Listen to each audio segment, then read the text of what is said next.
Hey, random stranger. Welcome back to more Madoka Magica. So today we're going to recap episodes 3 and 4, which really ramped up the stakes, and I felt peeled back just one more layer of this tear-inducing onion that is the magical girl system.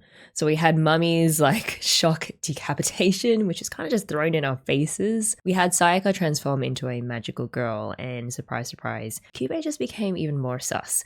So let's get into it, and then onwards onto the next 2 episodes. So we learned that familiars can become witches given enough time, and at first I was like, okay, well that's interesting, and I didn't really think about it too much more. But then the more I thought about it, the more that too feels like another potentially cruel aspect of this whole system. Because if most magical girls are just in it for the grief seeds, then wouldn't they just kind of wait for a familiar to become a witch before hunting them down so that they can guarantee themselves a grief seed at the end of all that, regardless of whoever gets hurt or killed by the familiar during that wait period? Because it does seem that they are quite dangerous. I thought it was just this cold calculation that makes logical sense, and that adds sort of to the cruelty of the entire world. Or maybe I'm just being paranoid. It's just that the more we learn about how this world works, the more it feels like a trap where magical girls are kind of just forced to hunt witches because of their contract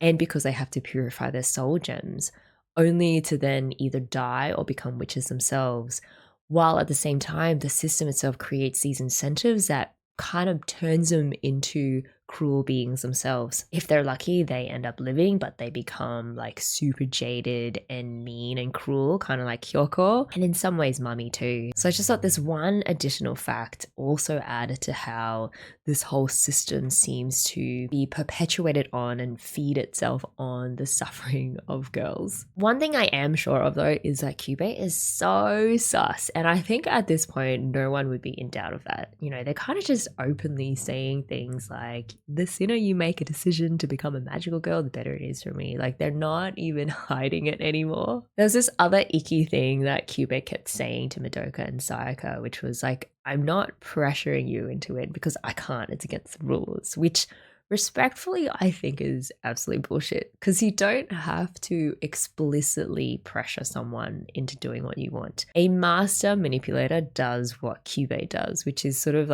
constantly hover around the girls and just be in the right place at the right time and drop little comments and hints that sort of nudge or entice the girls towards a certain choice. For example, when they encountered the witch at the hospital, Qubey made sure to jump over to Sayaka because they recognized it as this perfect opportunity to pressure Sayaka into making her wish. I do understand the tactical need for Qubey to maintain that telepathic contact with Mami, but it also was Qubey, I think, pouncing on a vulnerable moment. Because within seconds of entering the labyrinth, Qubey was like, are you scared? You know I can turn you into a magical girl. And they also told Mami to go in slow so as to not provoke, I guess, the witch's egg.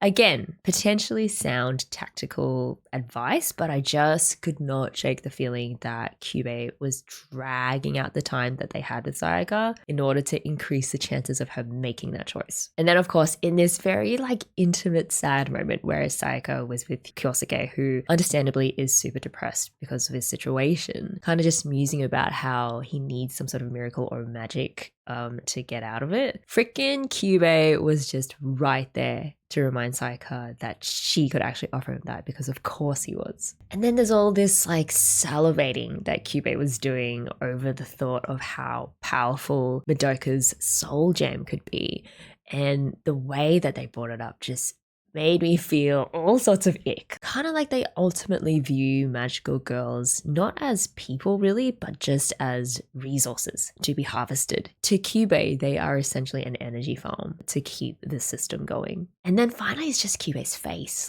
I know it's mean to comment on someone's face, but I think we can definitely make an exception for this. The way that Qubey's creepy expression never really changes no matter what happens. It really eerily echoes the faceless inhuman figures that surrealist artists use to critique systems of exploitation. As we talked about in the previous video, that crops up a lot in the Witch's Labyrinths. Just like how surrealist art aimed to expose systems that reduce humans down to just commodities, I feel like bit by bit, Madoka Magica is revealing how Qubey's system does exactly the same thing. It turns the suffering and the hopes of normal girls into soul gems that they can then squeeze the power out of, and then eventually into grief seeds that are consumed, all the while maintaining this very fake pleasant facade that really hides the horror beneath everything. I found this little sneak peek into Madoka's mom's alcoholism interesting. It's more than just the occasional drink, clearly, because Madoka and her dad were like, oh, not again. It's also understandable, given the heavy drinking culture amongst working professionals, especially in Japan. But it was like just this tiny little crack introduced into the perfect family life that we were presented with in the first few episodes. It led to this conversation with her dad about how her mom may not have wanted to be in the job that she's in, but she grew to love it and the challenge that it presents. So when Madoka was like, so someone's dream can be their way of life, I guess she was kind of processing it through two lenses. One, her own choice to become a magical girl, which she is hesitant about, but also drawn to because it offers her a way to make her life meaningful. And two, she's probably thinking about Mami, someone who had no choice but to become a magical girl and yet managed to somehow find meaning in it by dedicating herself to saving people. I think that really resonates deeply with the show's central themes about choice and destiny and finding meaning or purpose even in the circumstances that are not of your choosing. I guess the message is that meaning is not found in achieving some sort of final state of perfection or of even getting what you want, but in making something out of what life throws at you. And not coincidentally, this theme of embracing your fate and sort of continuously striving to transform it into something meaningful comes through in Goethe's writing a lot, specifically in Faust. And remember in a previous episode, I think it was Gif Nova who pointed out that there's some German writing in the Witch's Labyrinths which actually are quotes from Goethe's Faust. So what was really interesting about Goethe's version of Faust and why I think it relates so much to Madoka is just how different it was from the original myth. In the original, Faust sells his soul for like worldly knowledge and pleasure and is ultimately condemned to hell because of his deal with the devil. Goethe's Faust, however, is not condemned, but is instead redeemed through this endless pursuit of knowledge and personal growth. Essentially, Faust will only lose his soul to the devil when he becomes so content and satisfied with his life that he kind of just stops striving altogether. So to Goethe, what makes us truly human is a constant striving and struggling for meaning. He saw this very beautiful paradox in our restless desire to keep transcending our human limits and our circumstances, which on the one hand will kind of just leave us forever unsatisfied, but at the same time is what gives life its deepest meaning. So in terms of how that relates to magical girls, I think that we're meant to recognize that even if they are trapped in this sort of endless cycle of hunting witches and then either being killed or becoming one themselves, they can still create meaning through their striving. So with someone like Mami, even though she couldn't escape her contract and her ultimate death, she did transform her circumstances into something meaningful by pursuing this very personal mission of protecting the city's people. And as for Madoka, it'll be interesting to see how she goes about finding meaning in this very cruel world through her own unique form of striving. I do like that as the story has progressed, Madoka's motivations are revealed to be more complex than they first seemed. Like, does she want to become a magical girl because of a selfish desire for power and prestige? That would be understandable if a part of her does want that. It would elevate her kind of normie life into something special. But I do also believe her too when she says that she just genuinely wants to use her powers to help people. We learned that Madoka's desire to help others also kind of stems from her shame at not being good at anything and just kind of feeling like a burden to others. But Mami showed her that it is possible to use power to save people and to have a more meaningful purpose in life. I do think that Madoka's shame cuts deeper than just normal teenage insecurity. I feel like she definitely carries a sense of worthlessness that makes her think that she contributes absolutely nothing of value to this world. Like she is scared that her very existence is an imposition on others, which is really sad. And that shame probably does lead to this very desperate, deep desire and a need to prove her worth through sacrifice and through helping others. At the same time, I do think that shame is also the thing that's holding her back from becoming a magical girl, paradoxically. You know, yes, part of it is because Homura has been warning her against it, and part of it is because she's just scared of how dangerous it is, which is fair enough.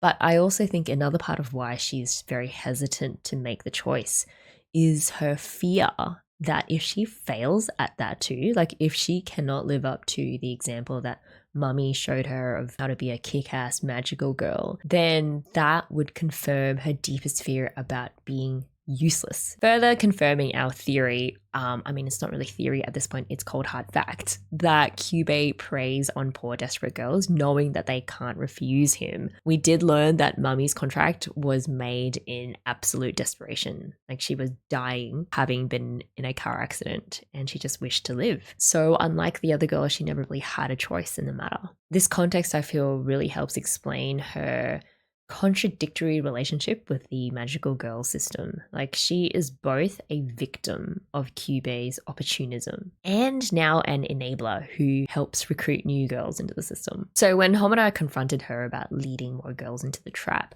I did find Mami's response a little bit weird. You know, she was kind of just like, well, Qubey chose them, so they're not innocent anymore. Like, who made Qubey king, and what makes their word hold so much weight to Mami that once it's determined that these are the girls who have to produce a soul gem, then they're obliged to do so. But then I just take a step back and I think Mami has really internalized the logic of the system that exploited her in the first place. There were these strange inconsistencies in Mami's behavior too. Like earlier in the episode, we saw how she advised the girls to think really carefully about their wishes because it's such a huge decision. But later when they face like the witch at the hospital, she becomes just bizarrely blasé and telling Madoka, like, if you haven't made up your mind by the end of this fight, maybe you should just wish for a big cake for Qubey. These jarring contradictions, I think, expose Mami's complicated relationship with her own fate. You know, she knows the terrible weight of the magical girl contract better than anyone, but she has also so thoroughly normalized her circumstances that she can joke about the whole thing too. I honestly think it's just a serious coping mechanism. It's her way of coping with the fact that she never had a choice in the first place, and this is just her trying to make the best of it. There's definitely also a jaded quality to Mami that became more apparent in these episodes. Like when she taunted Homura about Madoka's potential and was like, oh, you're just jealous of her. She came off to me not as someone who's mean necessarily, but someone who has been trapped in this system for way too long and is just really tired and just waiting for it all to end, which it did in a horrible way, but we will get to that. Unlike the very positive and selfless lens that Madoka views Mami with, Mami doesn't feel like anyone should be like her. Probably because, like we said, you know, she didn't get into this magical girl business with the intention of saving people. Instead, it was just a wish to save her own life. It also probably doesn't help that to be a magical girl is to be alone. When Mami peels back this very shiny veneer of what it is to be a magical girl, it actually really sucks. I am a little torn when it comes to Mami because I do feel sorry for her and the situation that she was forced into. But at the same time, I do recognize that she does continuously choose to help Qubey recruit more girls into this very exploitative system and doesn't really question it. And I'm not even blaming her. Like, for someone who has had to survive for so long in this cruel world, for someone like Madoka to come along and be like, you don't have to be alone anymore, it's totally understandable why Mami would want company in her misery. There was this unsettling detail when Mami transformed her soul gem into a ring, which had symbols that look very much like the ones that appear in Witch's Labyrinth. So that visual connection again hinted at a deeper relationship between magical girls and witches. But I don't think Mami ever realized how entwined with, or even fundamentally the same, she was as the witches that she fought. To Mami's credit, she did try to create meaning in all of this by framing her role as a magical girl in noble terms, by focusing on saving people. But even then, like Homura said, we can't make these very simplistic moral divisions between the good magical girls like Mami who fight to save people, and then like the bad magical girls who just want grief seeds. They are all trapped in the same exploitative system where continuous fighting is just the only way to survive. So at the end of the day, Mami's idealism or her attempts to create meaning did not free her from the system's constraints. It was kind of just her way of coping with them. And I'm sure that other magical girls have their own ways of coping until they can't anymore. This shot of Homura and Mami perfectly captured sort of their differences. As Mami walked away from Homura, she was standing on what looked like a huge chessboard, implying that she's just this small piece being moved around by greater forces and doesn't feel like she really has much agency in that. Meanwhile, Homura was standing on the stairs, like that strip that doesn't have the chessboard patterns, signaling that she is in like this small minority who is actively resisting the system. And I thought that was a really cool visual way to show the different approaches that Mami and Homura take with regards to their positions as magical girls and just the difficult choices that they have to make. And I am definitely fully backing Homura because I do think her heart is in the right place. Sayaka's wish to heal Kyousuke did raise some interesting questions about altruism. Does she wholeheartedly just want him to be better? She definitely cares for him to the extreme point of feeling guilty that he is the one that's suffering and not her? Or does some part of her selfishly want to be the one who saves him, or like wants to put him in some kind of like gratitude debt? And what if it's all of the above? It probably is. These moral questions, I think, made Sayaka's character more rich and certainly more human. Sometimes we think we're doing the right thing, but we can't be sure that our motivations are 100% pure. To understand Sayaka's wish, I think we need to really appreciate the magnitude of Kyousuke's loss. I played violin and piano for many, many years, and I have friends who then went on to play in professional orchestras as a job. So I appreciate how rough it would be to just suddenly lose the ability to play your instrument when it has been your source of pride and your passion and your career prospects. So at his level, he would have poured his life into his instrument, innumerable hours of practice, lots of nerve-wracking competitions, and just definitely sacrificing a normal social life. So it's not just a hobby that he's lost, but his entire identity and his life's purpose. So what Sayaka was offering wasn't just physical healing, but a chance to reclaim his core identity and his purpose. The fact that Kyousuke was listening to Debussy's The Girl with Flaxen Hair just added another layer to his tragedy. So like a lot of Debussy's works, the piece has this very dreamlike quality to it, with these undertones of melancholy and just longing, which perfectly mirrors Kyousuke's psychological state. It's a classical piece that evokes a sense of something beautiful that is nonetheless very much out of reach. Much like what music making has become for Kyousuke, there is a huge difference between being able to listen to music and then being able to play it, to create it, or to really inhabit it. There was also an irony in that Debussy's piece was inspired by a poem of the same name written by someone else about a beautiful girl who is impossible to reach, which I think also kind of mirrors Sayaka's relationship with Kyousuke. She's always there with him, but he fails to recognize or truly appreciate the depth of her devotion to him. Just like how in the poem, the writer can only remember, but never really connect with that flaxen-haired girl. And that's fair, you know, Kyousuke is in a lot of pain, he's got a lot going on, so it makes sense that he's not really prioritizing connecting with Sayaka. The last interesting thing about the choice to use the girl with the flaxen hair is that Debussy's piece is actually, it's known for being deceptively simple. You know, on its face, it sounds like a simple piece with a very simple melody that's just 39 bars long. But beneath it, it actually uses quite complex harmonic techniques to create that very dreamlike quality. Things like how it blends pentatonic scales with the normal diatonic scale. There's a lot of like constantly shifting tonal centers and lots of push and pull in terms of the phrasing and the dynamics.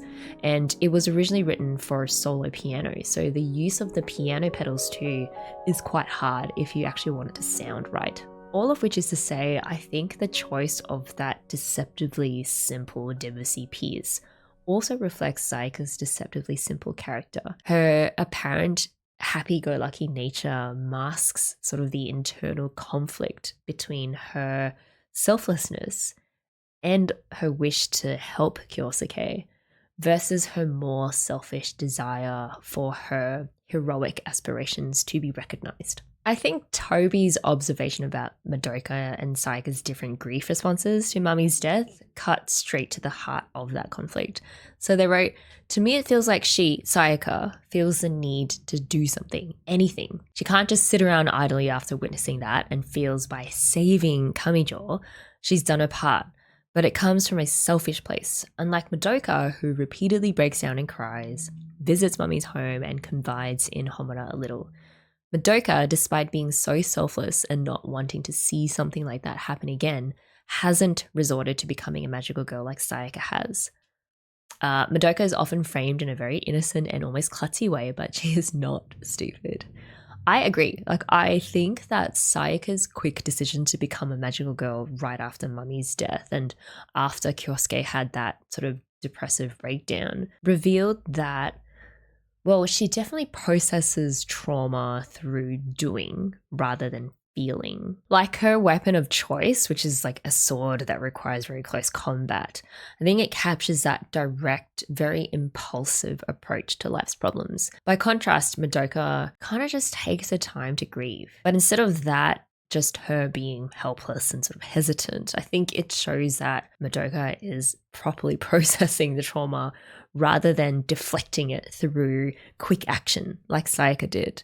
So there's a sense that Madoka will only become a magical girl when she knows for sure that she's doing it for the right reasons, whereas Sayaka had this undeniable element of, well, this is going to help me get that positive validation that I crave from Kyousuke and from other people. Is it necessarily that Madoka is doing it the right way? I don't know. I think I'd just say that the way that Sayaka handles grief and just being unable to stand back and just wanting to do something it's just a very human instinct. So a grief seed appeared outside the hospital, and up close, it doesn't really look that much different to a soul gem. And to me, it was just like another visual hint at this cycle of magical girls eventually becoming witches. We also had the start of this like running gag where Madoka never saves anyone's numbers. And I was like, come on, Madoka, you need to update your contacts list if you're going to be throwing yourself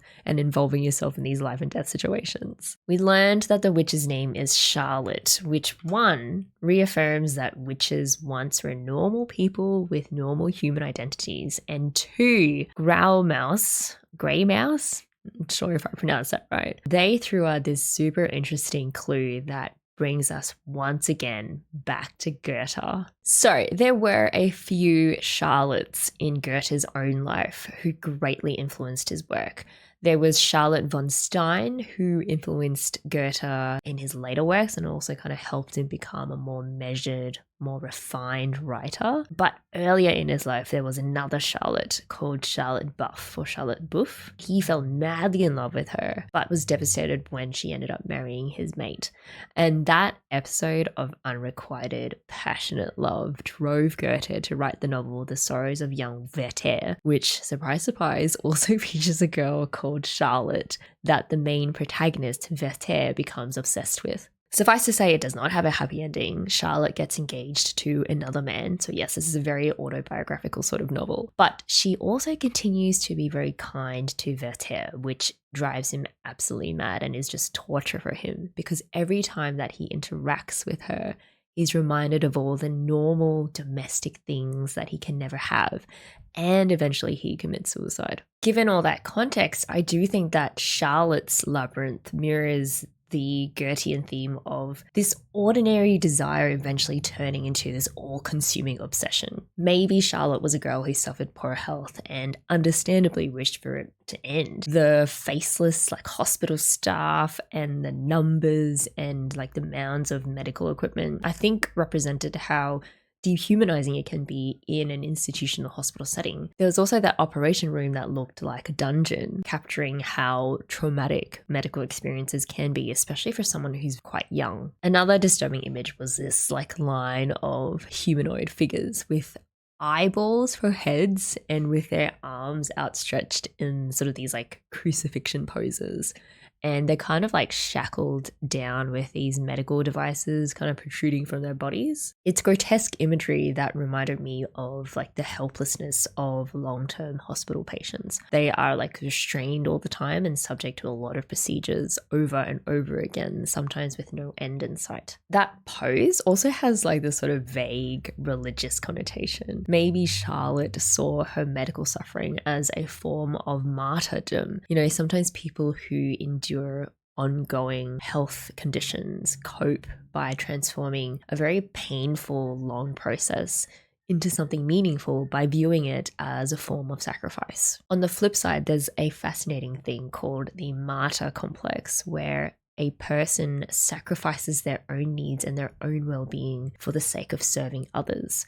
And a lot of health professionals and carers exhibit that complex, including parents who are caring for a child with a very serious health condition. So I don't know if that image was referencing that. The tables piled with junk food and the cookies and the cakes and the chocolate, and also that giant birthday cake with the candles and a sea of eyeballs. There's probably a million ways you could interpret that, but I think it might suggest that Charlotte spent a lot of birthdays hospitalized, and over time, these very normal childhood pleasures like the junk food turned into these objects of fixation, these very outsized representations of the healthy life that Charlotte seemingly was deprived of. It was also really striking how Charlotte took two forms, first as this very deceptively cute doll-like figure, and then as this giant clown-like snake creature with this huge mouth. That duality again, I think, perfectly reflects what Goethe explored in the Sorrows of Young Werther,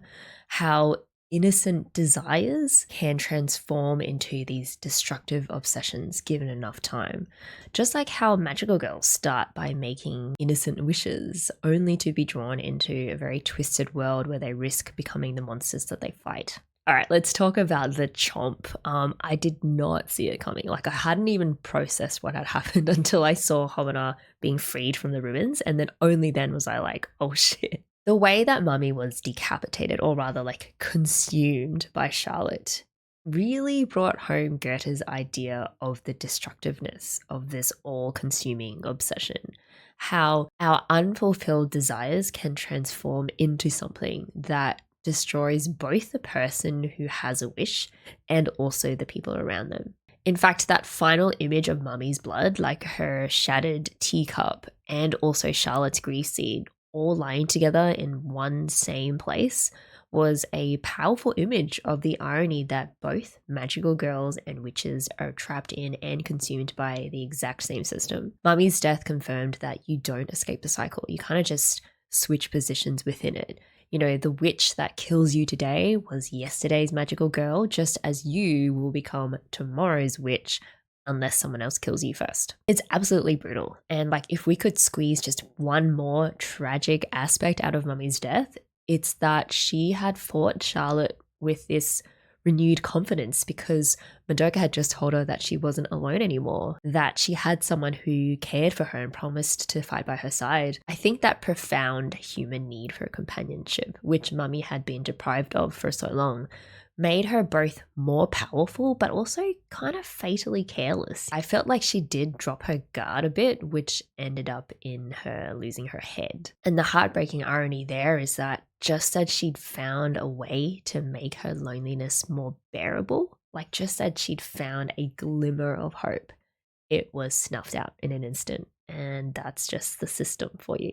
A quick note about Homura during all this, like despite her antagonistic relationship with Mami, she did try to warn Mami about Charlotte's powers. At the end of the day, I don't think Homura wanted to see her die. Also, given that Homura has seen a lot of her friends die, she may have witnessed Mami's death by Charlotte in other timelines, maybe even been Mami's friend. It was noticeable that Homura outpaced Charlotte at every turn, like she has fought this battle before. The possibility that Homura has watched her friends die and turn into witches, maybe multiple times over, adds another horrible dimension to the shit that she's already been through.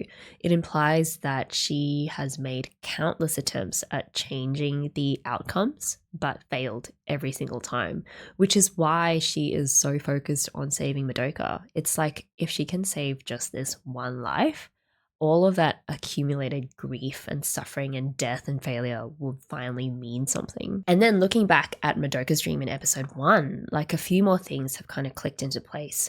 My theory now is that the thing that Homura was fighting, which I'd said looked like a bird, but I'm told isn't actually. Whatever that thing is that's trapped in that ring of like geometric patterns, I think represents a magical girl caught in this never-ending cycle of exploitation. More specifically, I think it actually might represent what Madoka herself will become if she ever agrees to Qubey's contract, like a magical girl turned witch whom Homura will eventually have to fight. And that also explains why Homura is so desperate to stop Madoka from making that choice in the first place. So after Charlotte came Kirsten, the idol witch, I guess. Kirsten tricked Hitomi and a couple others into carrying out a mass suicide, which interestingly was described as a holy ritual. Her labyrinth screamed like entertainment industry, you know, just a merry-go-round on a film strip, all of these disembodied eyes watching like an audience, and a lot of TV screens everywhere. I think the framing of this mass suicide as a holy ritual directly taps into how idol culture kind of functions like a pseudo-religion. Collective fan behavior very often borders on ritualistic devotion to their idols. You know, idol concerts look like religious revival meetings, and sort of the fanatical collection of merch has these parallels to sacred relics. I think putting together like the entertainment theme of Kirsten's Labyrinth and also this like mass suicide where they thought they were participating in something religious,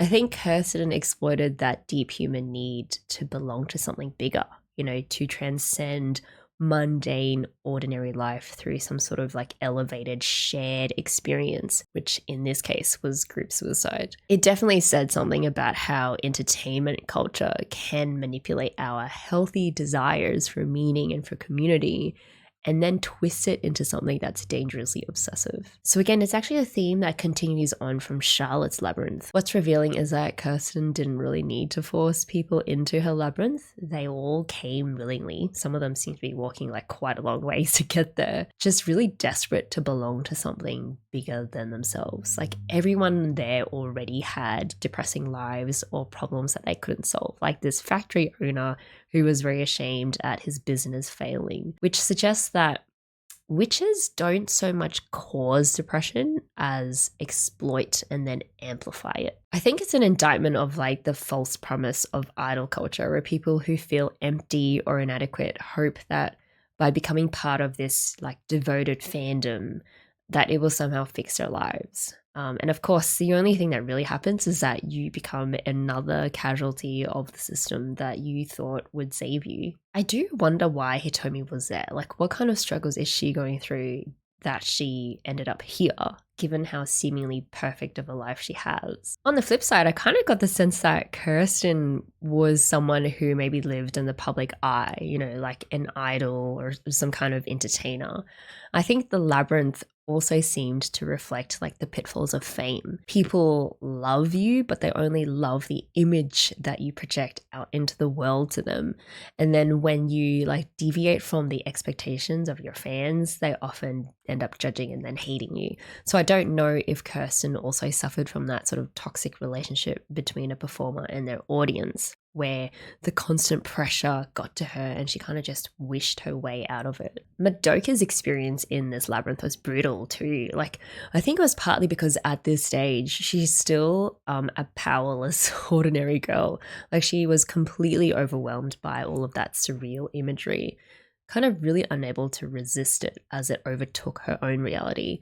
And the screens around her showed images from her own life. Specifically, they replayed all of the memories that she is ashamed of in relation to Mami, like her promise to Mami that she wouldn't be alone anymore, only to helplessly watch as Mami died. There was a lot of splitting, like within seconds. The labyrinths, I don't know what you would call them, minions literally split Madoka in half.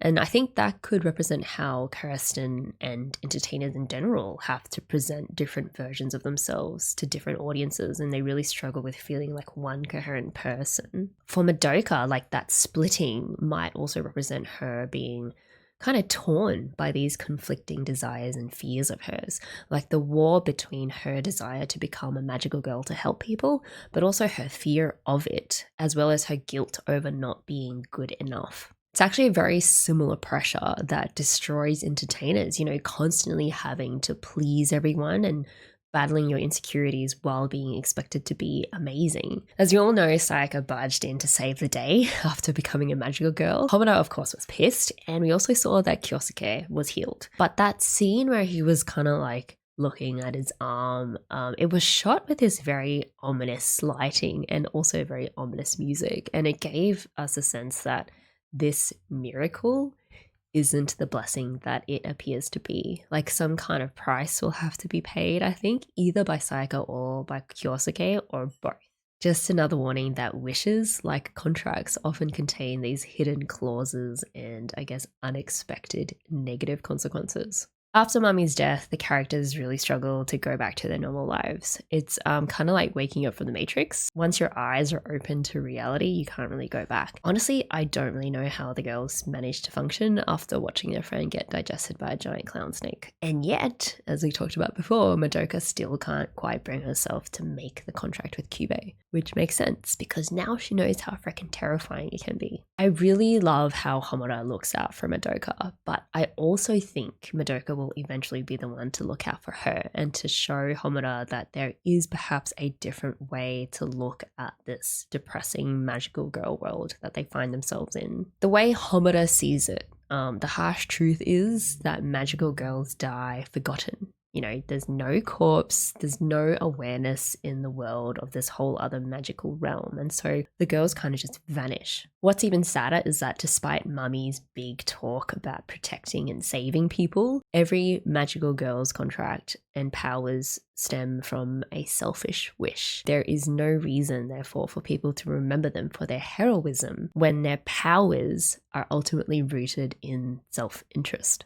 But Madoka refuses to accept that, and I don't think it's just her being naive and idealistic. While other magical girls may eventually surrender to the cruel logic of their contracts, Madoka keeps insisting that their sacrifices must mean something because she can imagine something better, like a better reality where wishes are born from a genuine desire to help people, which is actually something to celebrate and to honor, as opposed to what currently happens where magical girls are kind of just forgotten because that's just how things are. I think it's that capacity for imagining a different way of doing things and her compassion that really supercharges Madoka's potential, and which is why Qubey is like salivating so much. In a world that is designed to cycle through and forget magical girls and treat them as expendable, simply refusing to forget them becomes an act of rebellion. When Madoka insists on remembering Mami and Homura and every other magical girl, for example, when she preserves Mami's identity as someone who actively chose to protect others, she kind of exposes the lie at the heart of the system, which is that these girls just made selfish wishes and therefore deserved to have their existence erased. You know, they just kind of got what they deserved. Meaningful sacrifice requires witnesses and memory and honor, everything that the current system denies to the girls. Madoka's refusal, however, to let any girl vanish anonymously actually threatens the entire, I guess, philosophical framework that makes their exploitation possible. Because if people actually saw magical girls as these heroes worth mourning and worth remembering, I think the moral weight of their deaths would become unbearable, and then the whole justification for using and then just discarding them would kind of start to crumble. Finally, we're introduced to Kyouko. You know, first impressions, she is a bully who is a magical girl purely for selfish reasons, collecting as many grief seeds as possible and eliminating the competition. But as we have talked about for like the last half an hour or so, the show hints that there is much, much more to her story, or any other magical girl that just kind of comes off as being really selfish. Behind every magical girl is like a tragic story that may help us understand and maybe even empathize with how they ended up the way that they were. So I'm looking forward to learning more about Kyouko and how she ended up where she is. Okay, enough chit chat. Let's go to episode 5 in 3, 2, 1, play.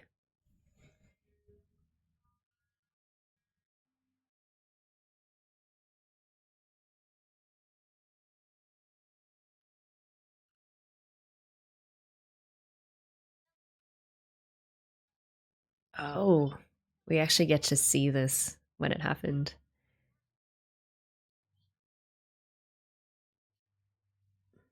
Where are they?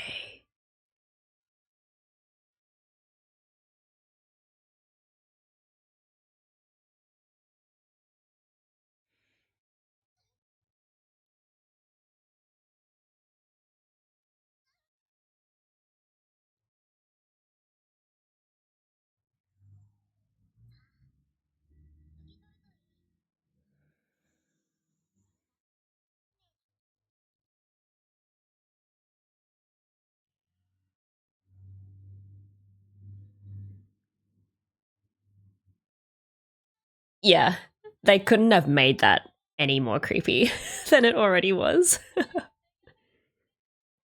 Jeez, what was that? I mean, we already know that Qubey's face is creepy enough, but just the way that they reached into Sayaka and then the whole just accept it. Just give yourself up to whatever dark magic is coursing through your veins right now. And then just, I don't know, I just got the sense that it wasn't just saying accept the power, but it was also like accept your fate now that you have agreed to be a magical girl, like, and that includes the fate of, you know, having to fight witches for the rest of your life, having to suffer, I guess, like Mami suffered, and I think every other magical girl has suffered, and then eventually having to deal with potentially a very horrible death. But I don't know if Sayaka at the time was even thinking about all of that stuff.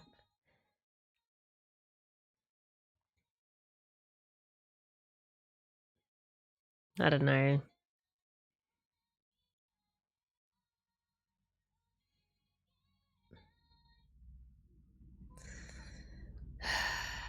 Oh, is this the Hitomi episode?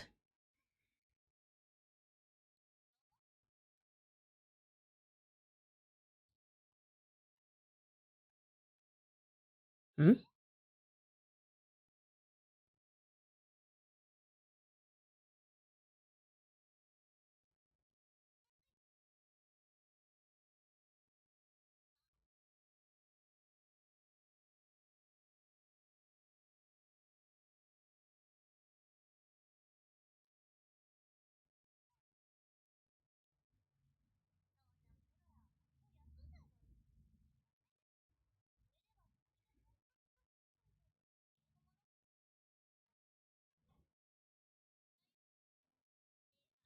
I don't know. I feel like she's getting a lot of pressure from home.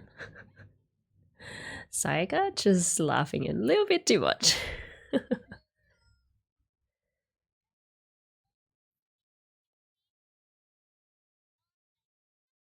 Stoker's like, man, I can't believe you.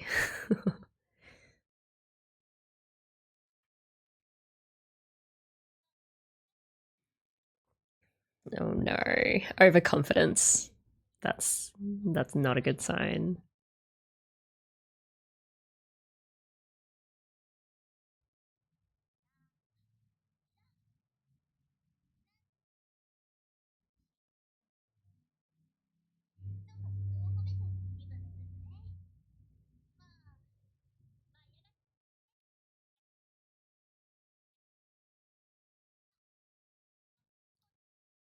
I see where if Madoka when Madoka transforms, I don't think she'd be like that at all.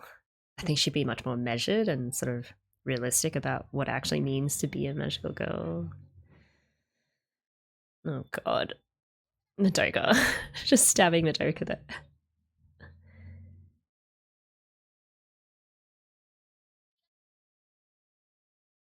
No, this is gonna make Madoka feel even worse.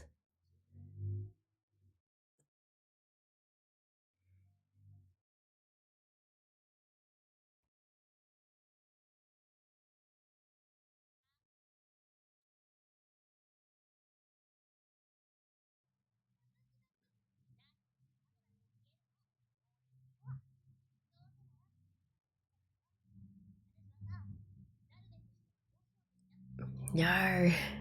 No, you always have a choice. Man, Qubey really, really got to her.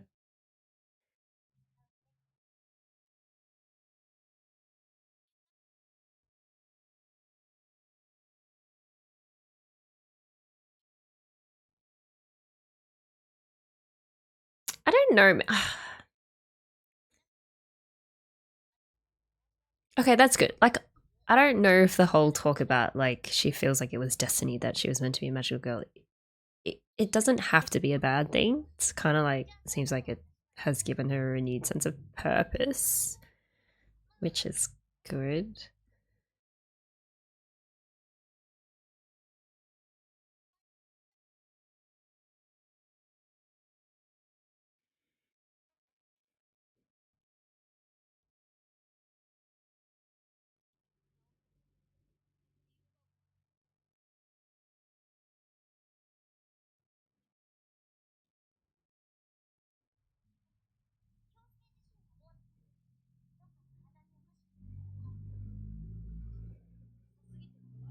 Hmm.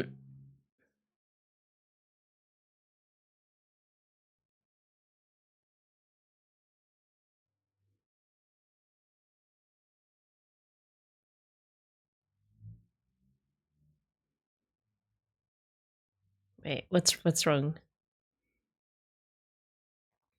Oh, now he sees it. Yeah.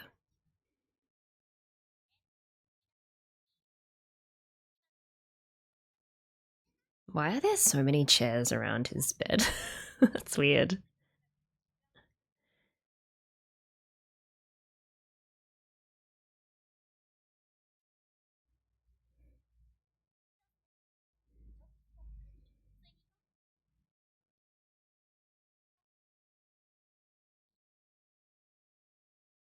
I don't know. Is Sayaka still fishing for like more of a thank you? She seems fairly happy. I mean, she is happy that he's feeling a lot better. Oh, it was at the top. This was where she made the contract.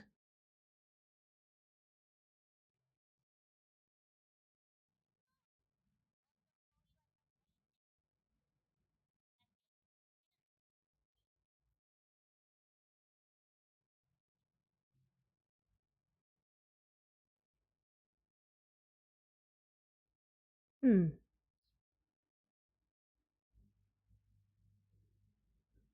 Is that his dad?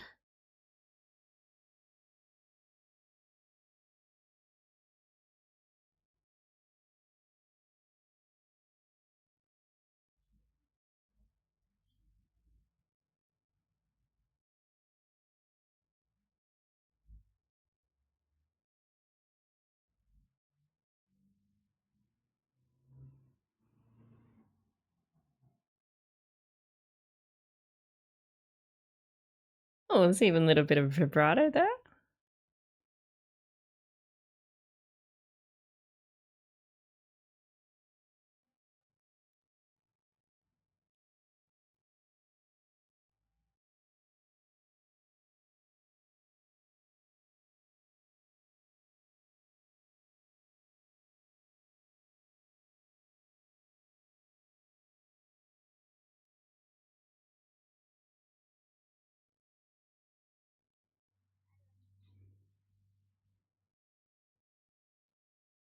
Oh no. Oh no. Huge red flag.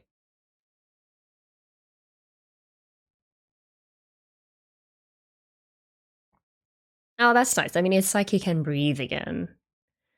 It's kind of like this is where he belongs.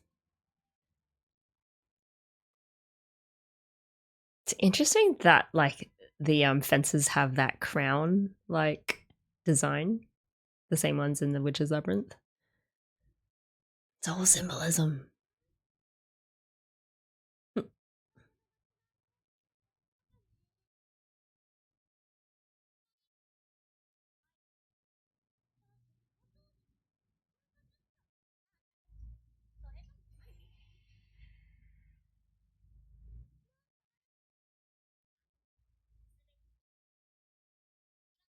I mean, Qubei's not discouraging it.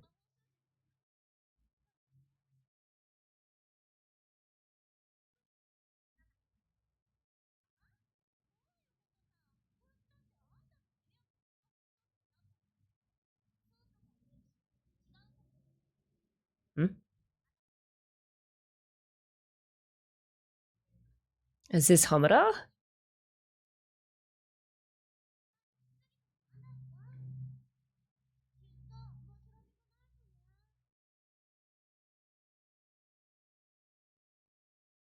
Why do they do that? Just put Qubei's face there for like a long number of seconds.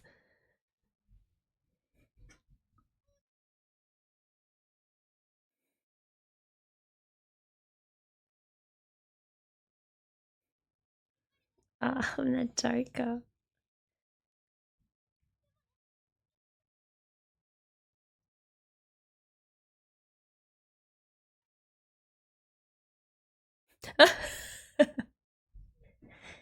Yeah,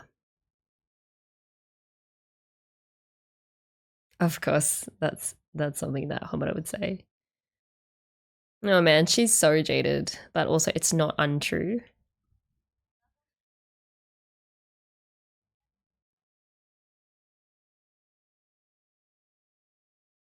So dramatic.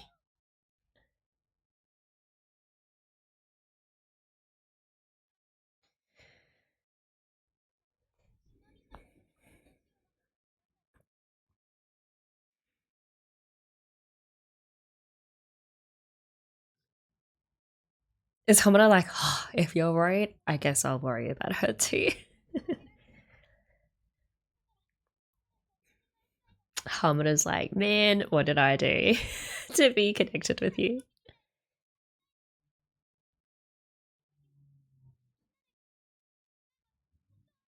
Why can't we all be friends?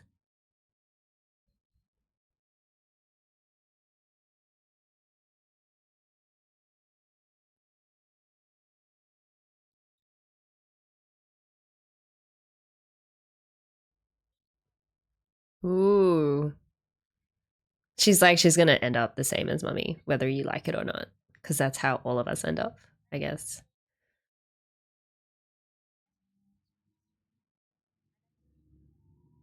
She did try to stop it, but I guess she cared more about Madoka.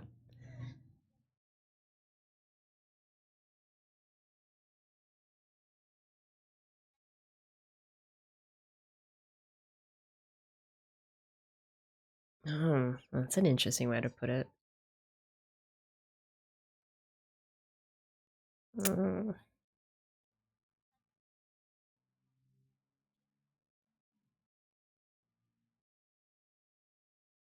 yes.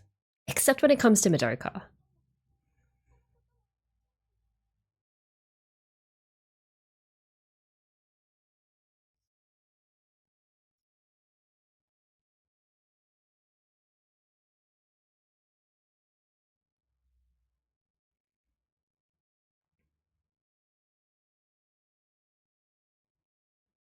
And there's such a strong sense of fatalism with Homura.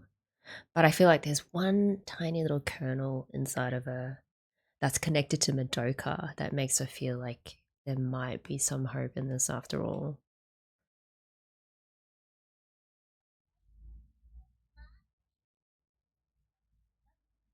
No, she's gonna go fight a witch.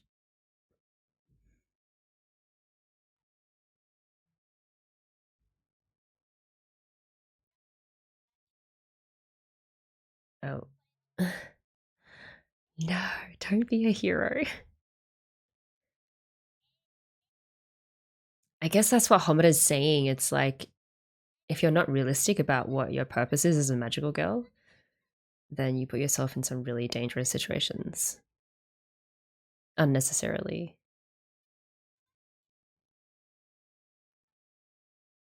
Oh no, Qubey is probably like, yes, yes, come along with us.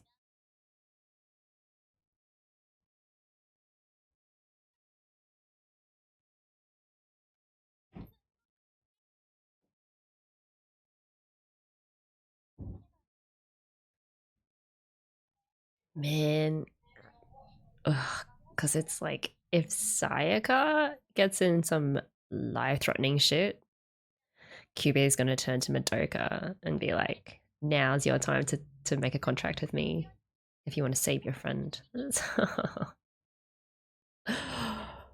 like watching a train wreck in slow motion.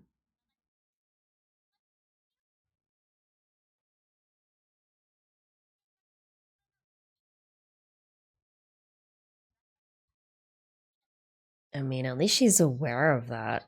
Not that she's stopping anytime soon.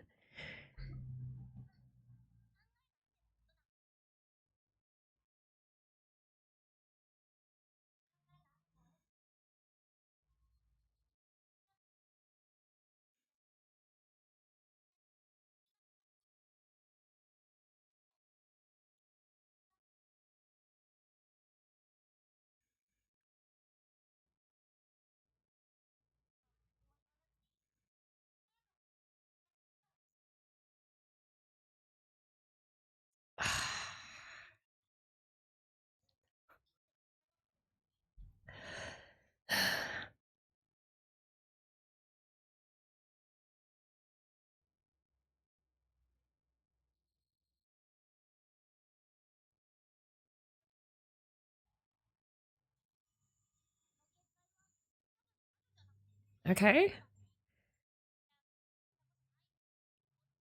Oh, a lot of like kids, like pens and markers, shapes, kids' toys.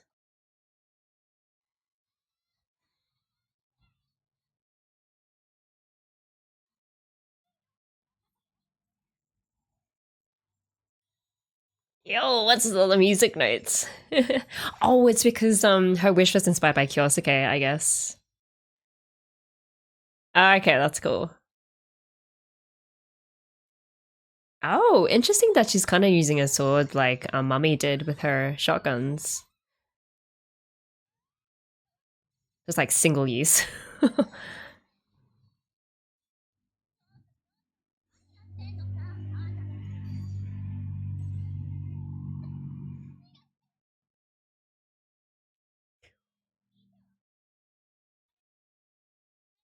Damn, that is a long spear. She wants it to escape so he can turn into a witch. Oh my god, we were right. Yep. Kyoko, Kyoko.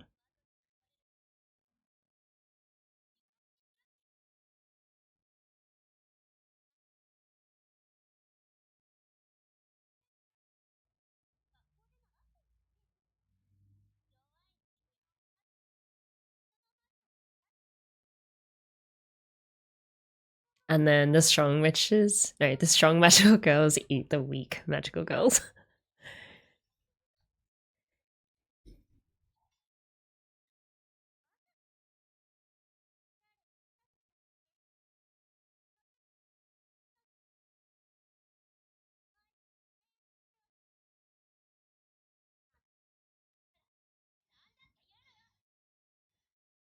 Oh my god, Qubey knew this would happen. Qubey knew it! They set this up so that Madoka would be like, stop fighting, and then turn into a magical girl.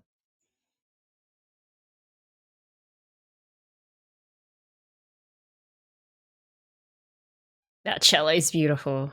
It's very ominous. It's perfect for Kyoko.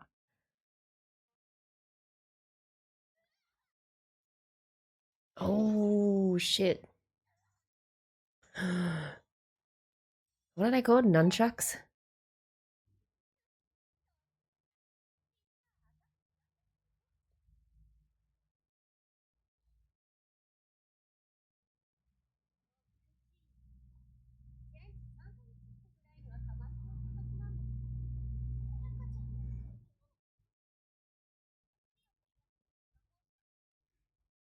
Oh. Oh wow, so it gives you special like abilities depending on what your wish was.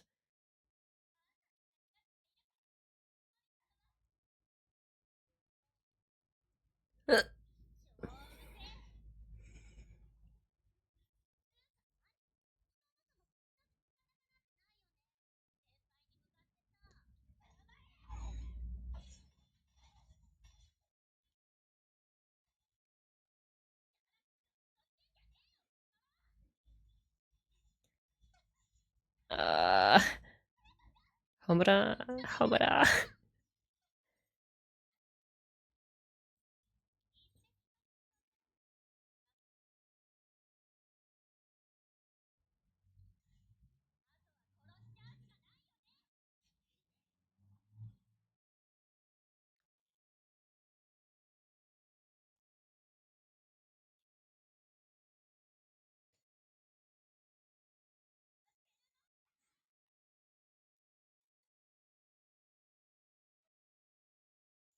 Oh my god, what if this is how Psych dies?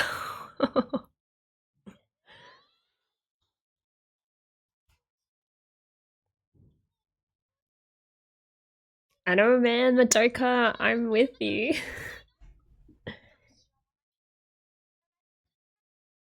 Qubey, you totally designed it to work like this.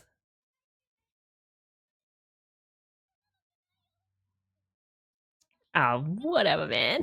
Oh my god. It's so frustrating. They just played all of them.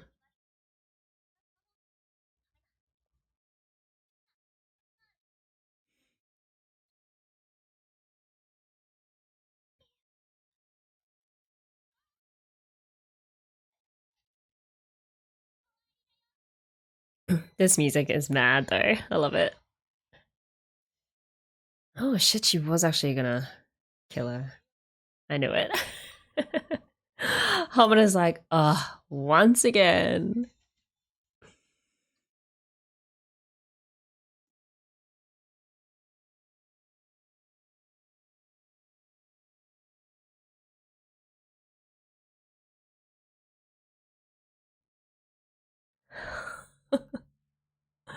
That hair flick is so cool.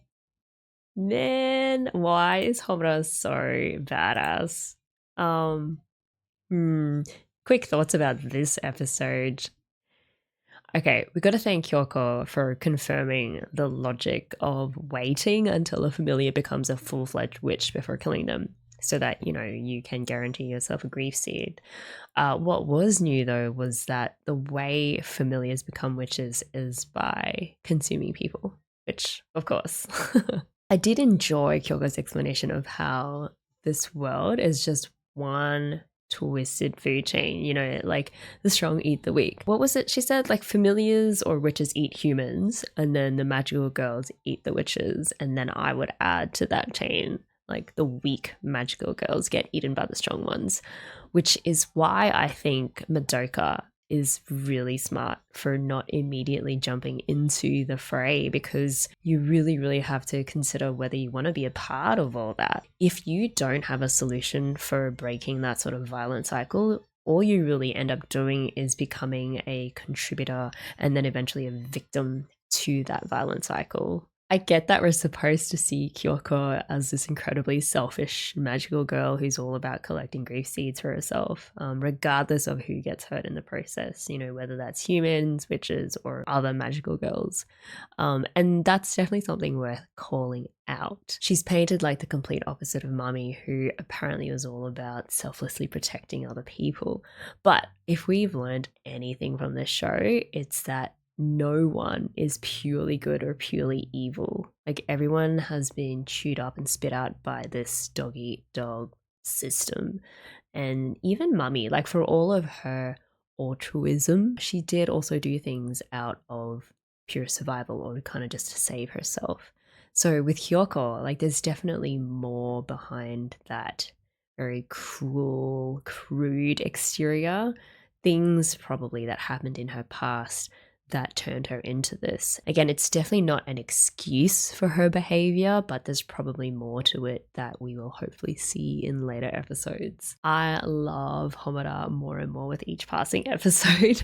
For one, she is just so cool the way that she stepped in to save Sayaka, or really to save Madoka from being entrapped by Qubey's very obvious machinations. I found the conversation that she had with Madoka about how there are certain traits in magical girls that really put them in danger interesting, like believing you can save the world and help people. She basically repeated what she'd said to Madoka previously, which is how kindness is a weakness and will only bring you more grief in the end. That actually made me even sadder for Homura because it just sounds like a conclusion that she's come to, not because she was naturally a pessimistic realist, but because she has just been through it. You know, she's experienced so much hurt and disappointment in her life, or in her lives, which makes it even worse. And she has tried so hard to make things better to no effect.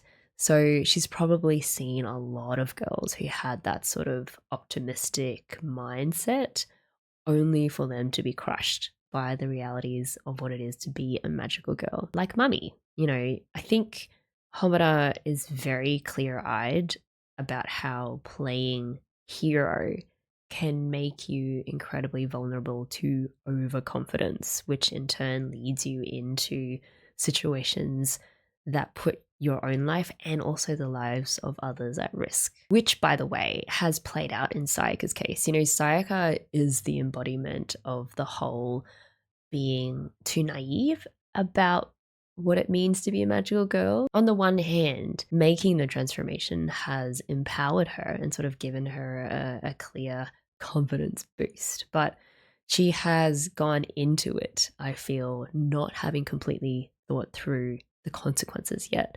Like she thinks she's going around protecting people in the city from witches, but in actual fact, she's really blind to the fact that beneath the surface, you know, these witches, and again, it's not fully confirmed yet, but I think it's been hinted at quite strongly.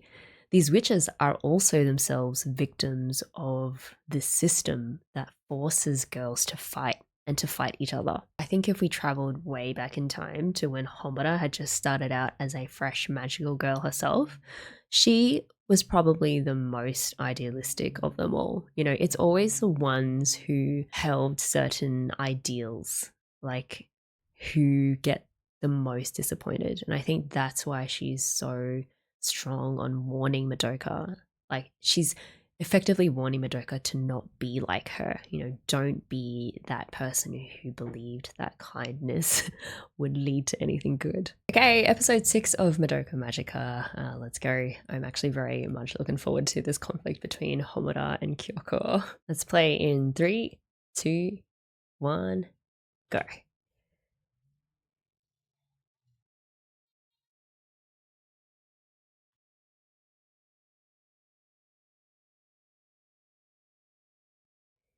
I don't think this is going to endear Homura to Sayaka. Sayaka's probably going to be like, I had it all under control.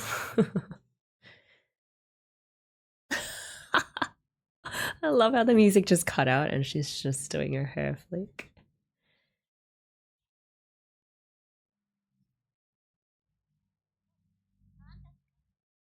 An irregularity.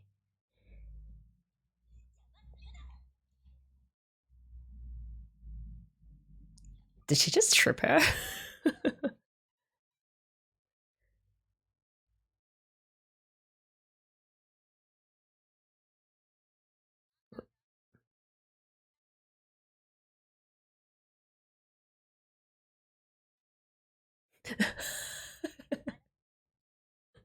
Oh my god.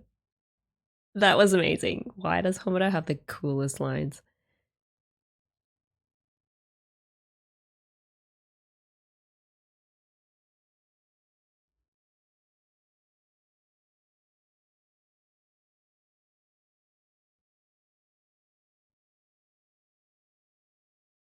So they have known each other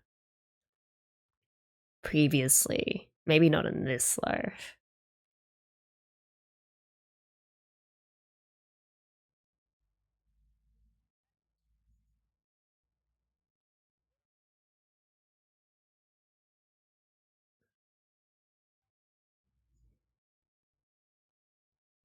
I feel like Madoka is Homura's like fate, you know, her worst nightmare. Oh, whoa, that wasn't that a warning that if she keeps going on this path and Madoka keeps like becomes a magical girl, becomes really powerful, that Homura will be there to put her down. Wait, what? Could she be what? I feel like I don't know. I just get this sense that Homura is preventing Madoka from becoming the very thing that she's going to have to fight if she becomes that thing. Did that even make sense? I don't know. I mean, at this stage, I wouldn't be surprised if Homura knows all of the magical girls just inside and out because she's just lived the same life, or not the same life, just similar lives over and over again.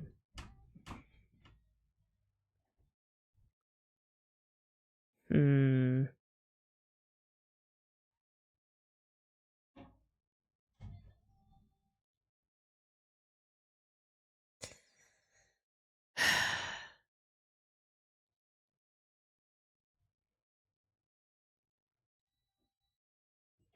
Now I'm just thinking, I felt like there was so much veiled, hidden stuff in those few lines of dialogue.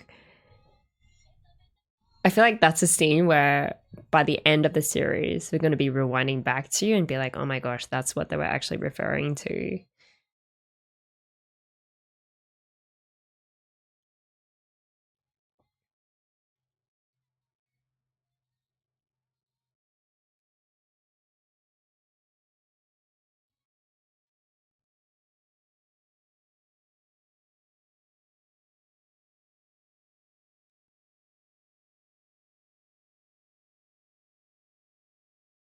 Wait,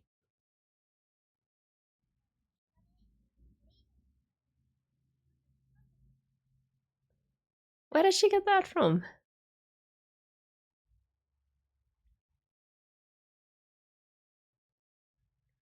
Wait, what? Qubey just holds these witches' eggs inside of them?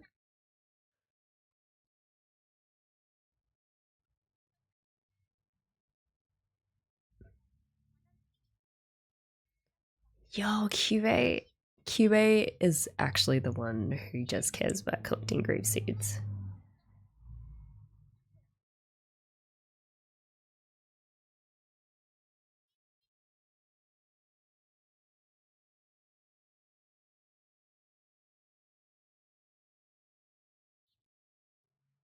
Exactly. Oh, yeah. I mean, well, we kind of guessed that. Man, just setting up the competition. Like, the question isn't why should we not be doing this? You know, like, why should we be collecting grief seeds in the first place? Why can't we just not fight?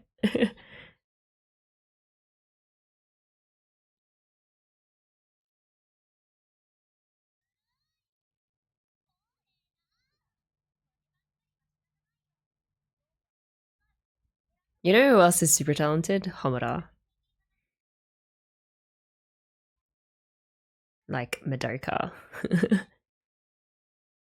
Yeah. Because she's kind. Her kindness is what makes her so powerful.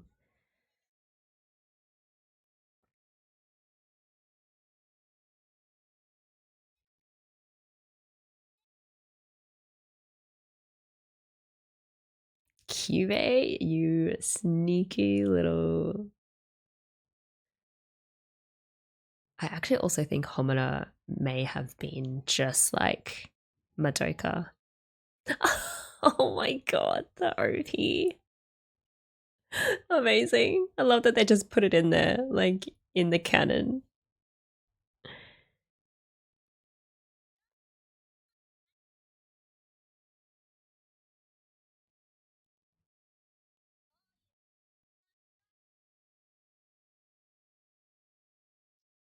Girls who don't care so much.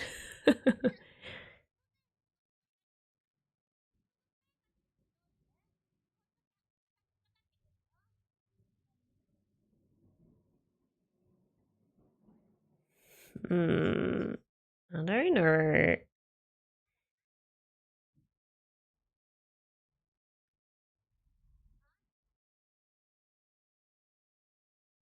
The irregularity. Walpurgisnacht.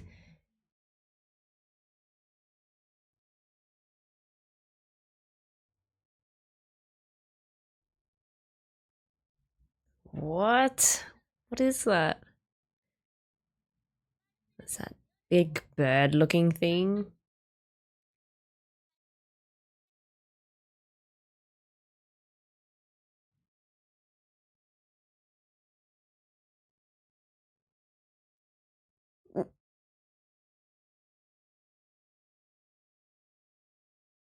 What? This is just new thing that just suddenly got introduced.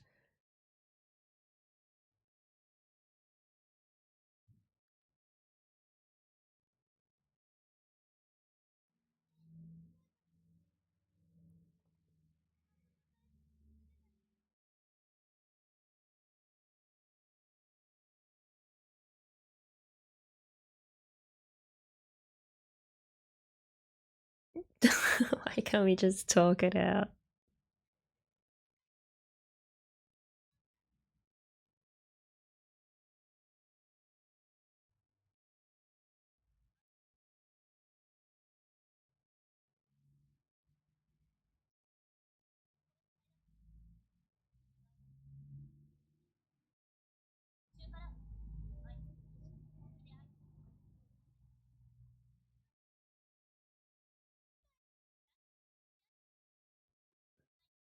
Hmm. Just kind of trying to fill Mummy's shoes.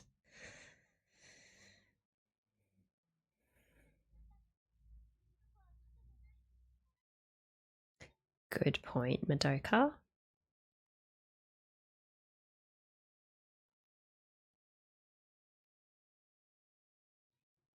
Well,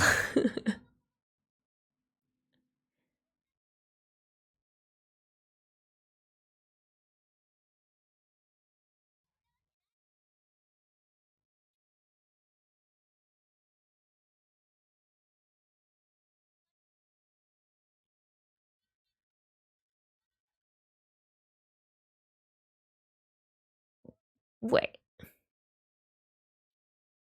Is that what happened? I feel like that is not what happened. No, because like Homura definitely was there and tried to stop Mummy from fighting Charlotte. Okay, I have no idea why Sayaka is thinking like that.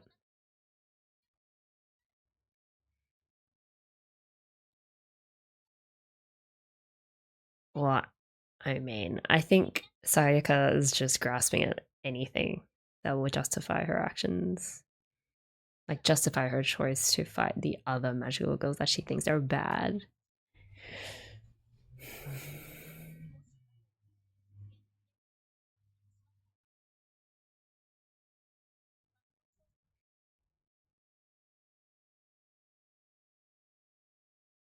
Yeah, she's gone. She is so far gone. When will you know?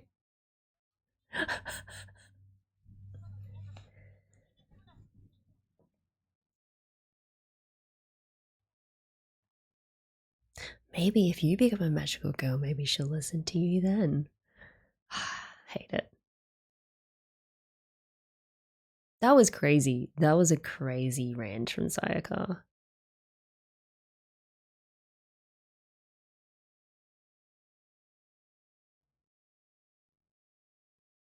I mean, I guess she wasn't aware that Mummy had tied Homura up.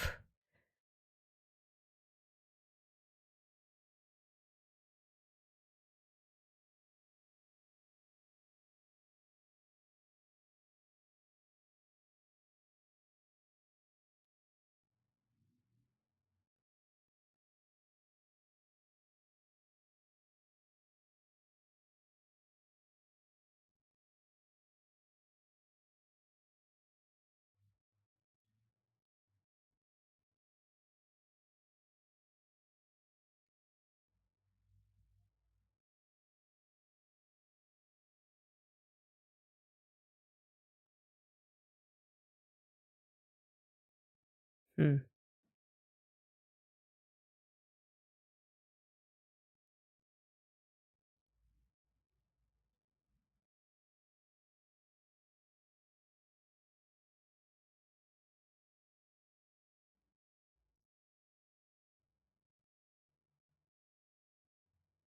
Ah, that's so real.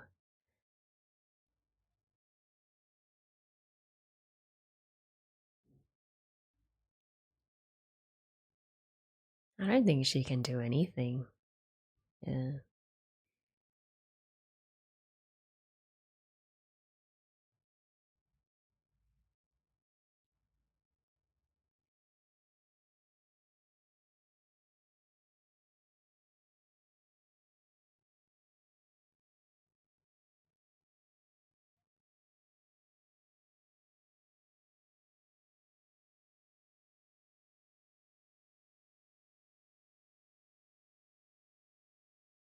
Huh?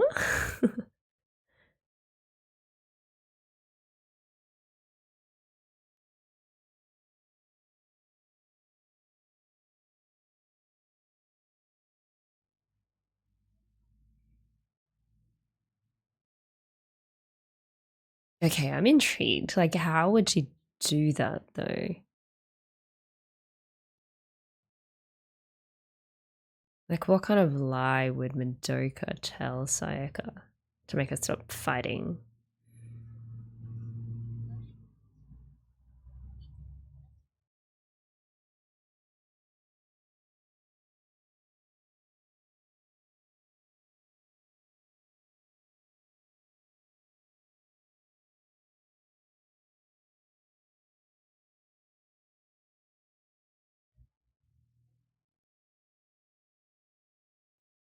Mm.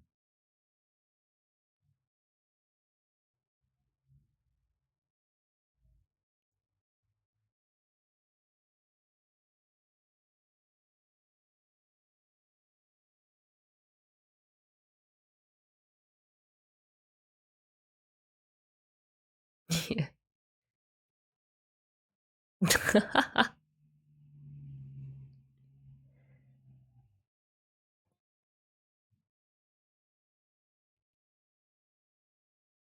I mean, I don't know if I agree with that, but the other thing she said was true.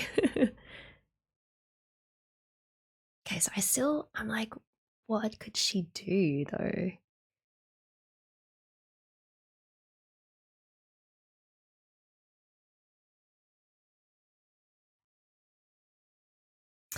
Oh, is she gonna be sad about that because she no longer has a purpose? It's like once he's all better, like, what is she gonna do? And then I guess that reveals that really her intentions weren't all that pure.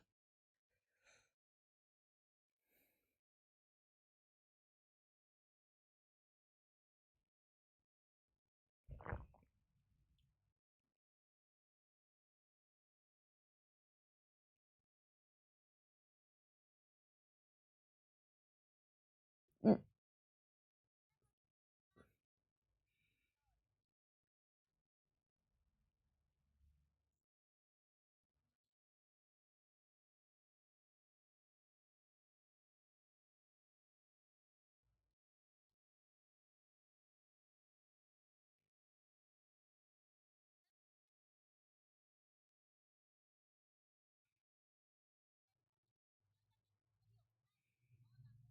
I mean, maybe it was.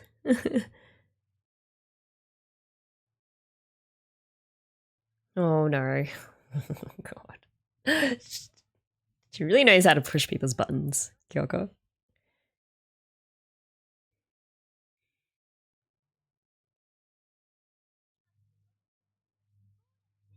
Oh my god.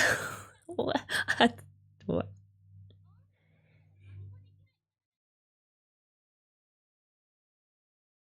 Damn, she is cruel.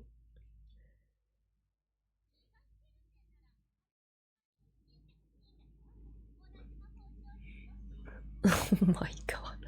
I think she's just playing, right? I mean, Sayaka doesn't know that.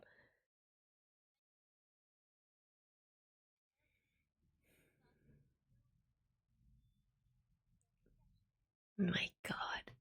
Sayaka, don't fall for it.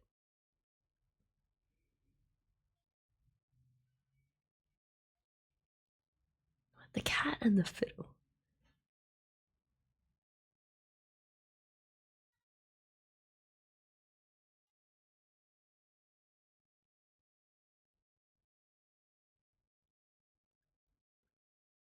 Yeah, man, Sayaka's not suited for this world because she's just so easily goaded into fights.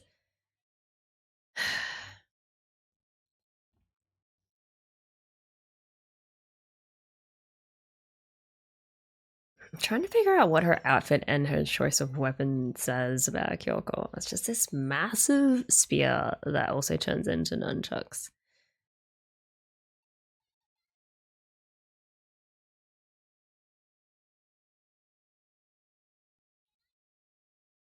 I mean, Qubey made it her business.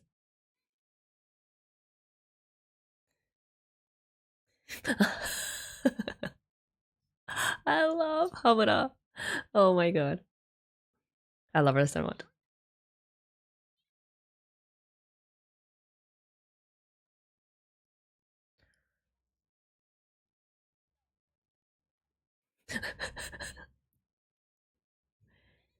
What is she? How is she gonna do it without killing her?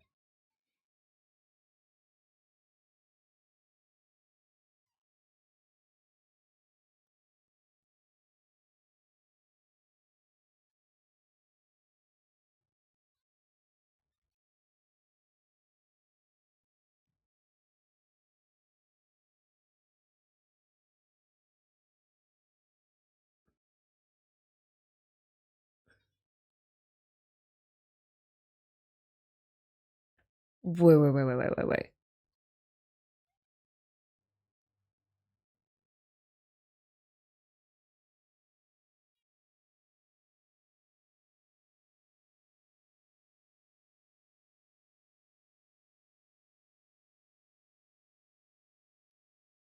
Wait, is it? Wait, is it because she's separated from the soul gem? Oh my god, Madoka, I don't think that's what your mom meant.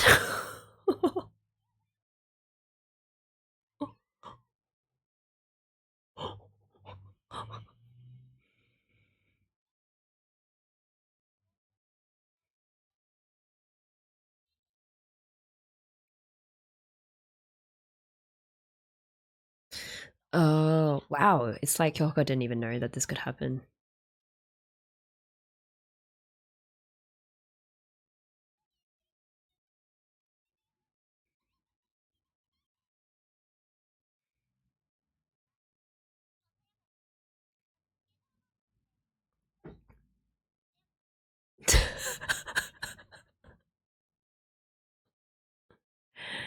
Yo, that's crazy that Kyoko doesn't know this.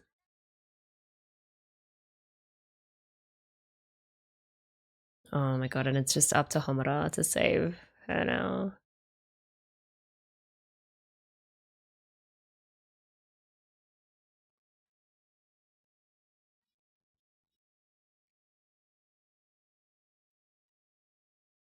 Man, it's part of my job to turn you into like just machines. Mm-hmm. So you can work more efficiently for me. I mean, you could also drop Qubey off, see what happens.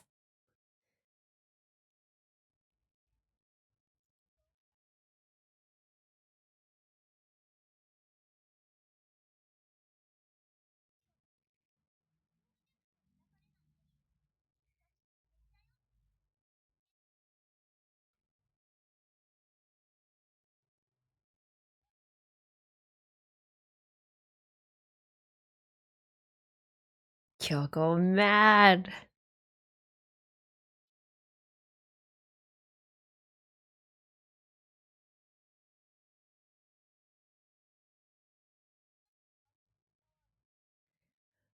I mean, maybe if you told them about it.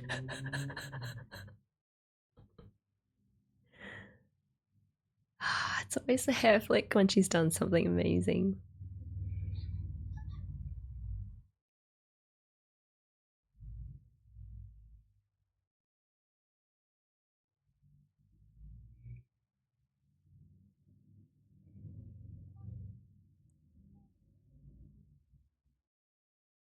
Oh my god. That was crazy. Okay, so Madoka, I gotta say, yes, she did something really stupid. She kind of, well, however, she couldn't have known that the soul gem is basically where, well, by the name, yes, you know that the soul should reside in there, but she had no idea of knowing that it essentially is where your life is stored as soon as you turn into a magical girl. And because of her thoughtless acts, like she just wanted to help. Because of that, everyone now knows.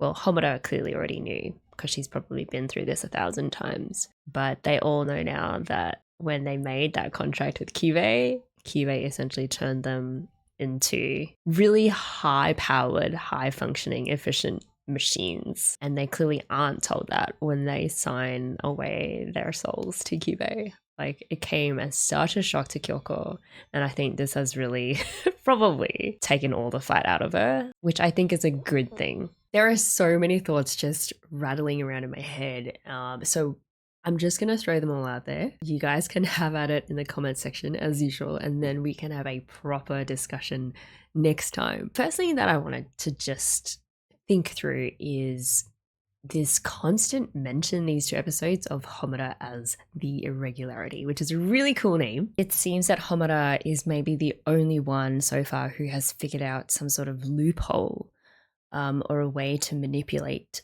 time in order to try and break the system down from the inside out. Every other magical girl that we've met, or witch that we've met, I guess, they do seem to be stuck, or they seem to just kind of accept the rules the way that they are, even if they don't really fully understand them. But Homura, again, somehow seems to operate outside of those rules, and even outside of Qubey's, I guess, predictions of how each of them will act and each of them will choose. It just kind of reminds me of that image in the, I think, episode 3 or episode 4, where Homura is not standing on something that looks like a chessboard. Like, she is actually outside of the system already. The question then, I guess, is whether she's actually trying to destroy Qubey's entire, I guess, operation, or whether she's kind of just focused on stopping Madoka from getting caught up in it all. Like, either way, I think she represents something that Qubey at this stage can't control, which is a good thing, because I think anything that makes Qubey worried is something to cheer for.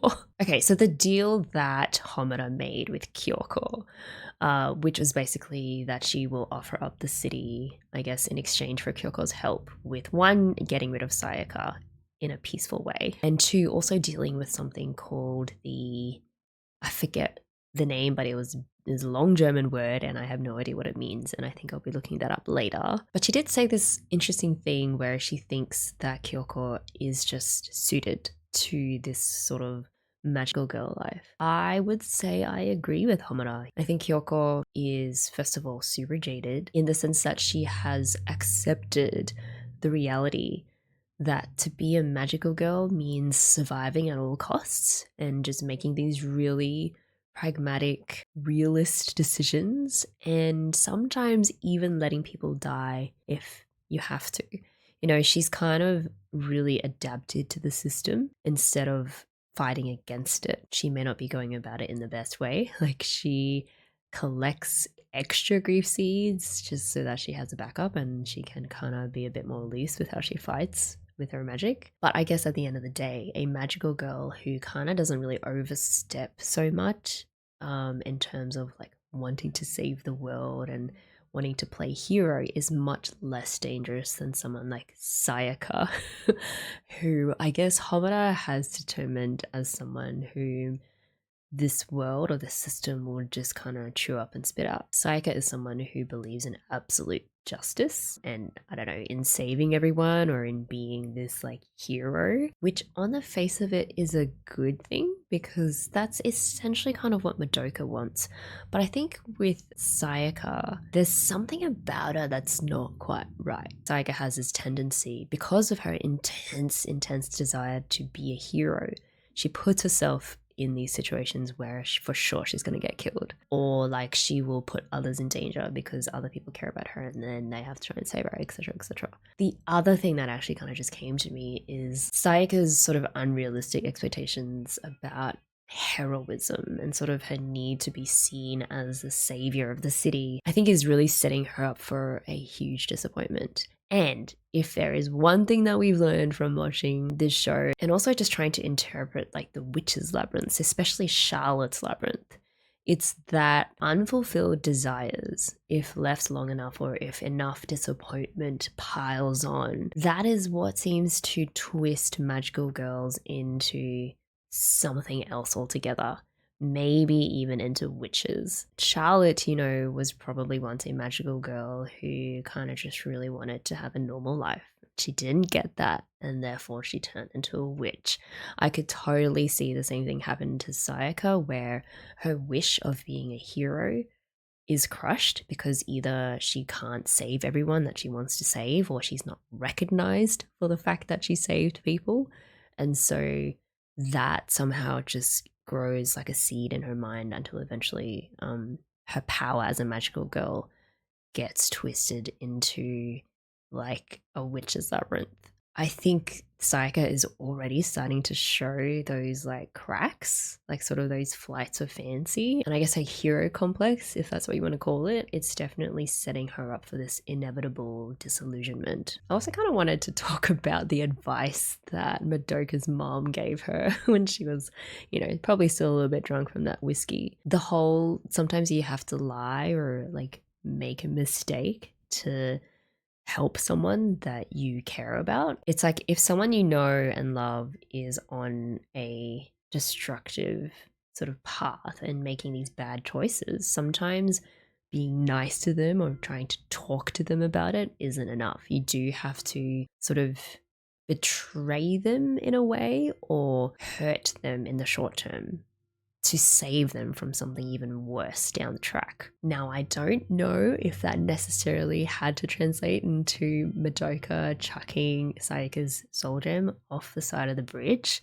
Like, that's a whole other thing. But it definitely challenged Madoka's very sort of safe, follow the rules sort of thinking. It's like in this world, you kind of have to think outside the box and not be scared to take certain risks in order to get shit done. And then I guess it's like the final reveal of that last episode, which is the fact that the magical girls literally have their souls extracted and put into these soul gems. And I guess Mami kind of alluded to that when she kind of explained what soul gems and what grief seeds are. But no, actually, when I think about it now, there was definitely, because of this shock that Kyouko, even Kyouko had, there definitely was no explanation that this is their lives in that small, tiny gem. And I think the horror of it also lies in the fact that if they get separated from their soul gems, their original bodies are essentially just like meat puppets. These girls, like they thought when they signed the contract with Qubey that they were getting an upgrade, you know, like a superpower upgrade. Instead, yes, that's also true, but they were also turned into something that is arguably not really human anymore. Their essence is now stuck or transferred over to this very fragile gem that can also be corrupted because, you know, the more magic they use, the more of that black icky stuff gets stuck on their soul gems. Like Kyoko said, they're basically magical zombies and they didn't even know it when they signed up.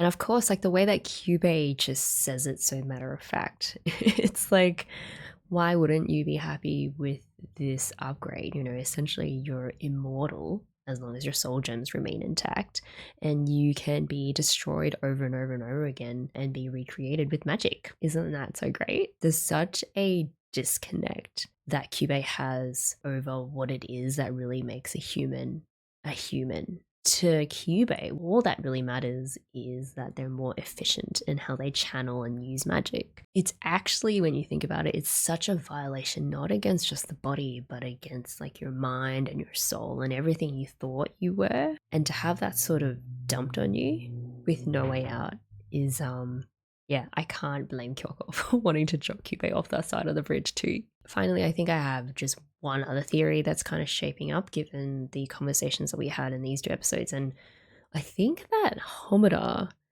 probably started out exactly the same as Madoka. Like, she had pure intentions, she really genuinely wanted to help everyone, and she believed that she could make the world a better place. You know, I think that is at the core of why Homura is so powerful and why she was able to become the irregularity. It's the same reason that Qubey wants Madoka to become a magical girl, because Madoka's compassion is what makes her powerful. I find that connection between a magical girl's power and how it's tied to their capacity to really genuinely care for others, like, actually really fascinating. But then I guess what happened with Homura is that time after time, she kind of just watched everyone she tried to save get killed or crushed. And so that's what we're left with. Like, the Homura that we see now, the cynical sort of like kindness is a weakness Homura, that's not her natural state. Like, what we see is the result of someone who has just been through the churn way too many times. I love that even without directly explicitly telling us that Homura is actually quite similar to Madoka in that way. We do recognize that Homura probably cares so much about Madoka because she sees so much of herself in Madoka. Like, she recognizes that same dangerous combination of power and compassion that made Homura probably so formidable, but that ultimately doomed her into this endless cycle of disappointment and failure. I think what drives Homura is really just trying to spare Madoka from becoming what she became. I think we might call it a day there. There is definitely a lot to go over again and to comb through and think about. I look forward to all of your thoughts on these 2 episodes, and I hope you guys have a great rest of the week.